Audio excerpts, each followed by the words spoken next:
The Olympic Games are less than a week away. Strict protocols are in place as Tokyo prepares to host the event in the middle of the pandemic. As Gabriella Power explains, the journey to the Olympic City is far from an easy ride. Leaving a lockdown city for a state of emergency.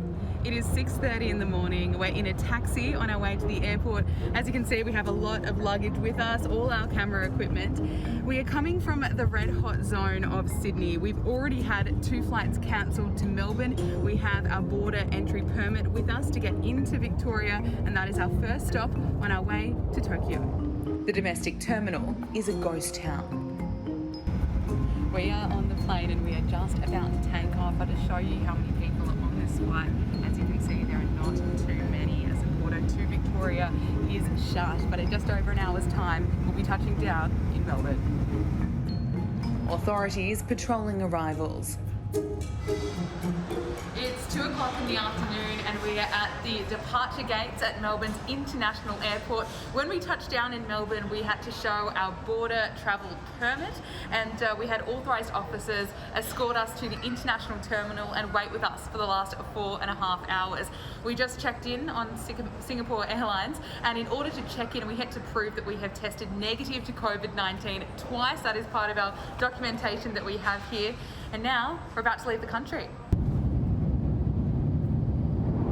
In a normal Olympics, planes such as this one would be filled with athletes, their families, spectators, but as you can see, there are mostly empty seats. Our next stop, Singapore.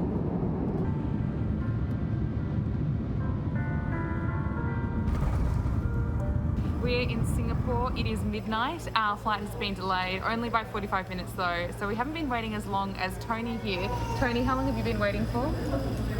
About 28 hours. No, 28 hours? No, 2 more to go. Well, that is what it's like flying in the middle of a pandemic. Food and vending machines helping us pass the time. Back in the air with Olympians and staff. How are you feeling? We're so close now. Yeah, really excited. I've been falling off getting excited like the last few months at home, but now it's starting to feel real. Landing in Japan. We're at Narita Airport. We've been here for 2 hours now. In that time, we've seen 5 officials, provided pages of documents, provided proof that we've downloaded Japan's COVID tracing app. We just had to undergo a saliva test, so now we're waiting for those results to come back. We have just received our result. We are negative. We have made it. We are through the arrival gates. We have just collected our 10 items of luggage. As you can see here at the airport, there is not a buzz. You wouldn't even be able to tell that the Olympics is on.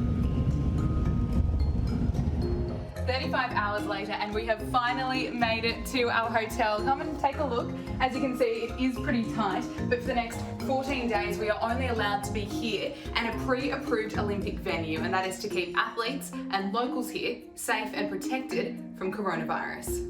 Gabriella Power, Sky News, Tokyo.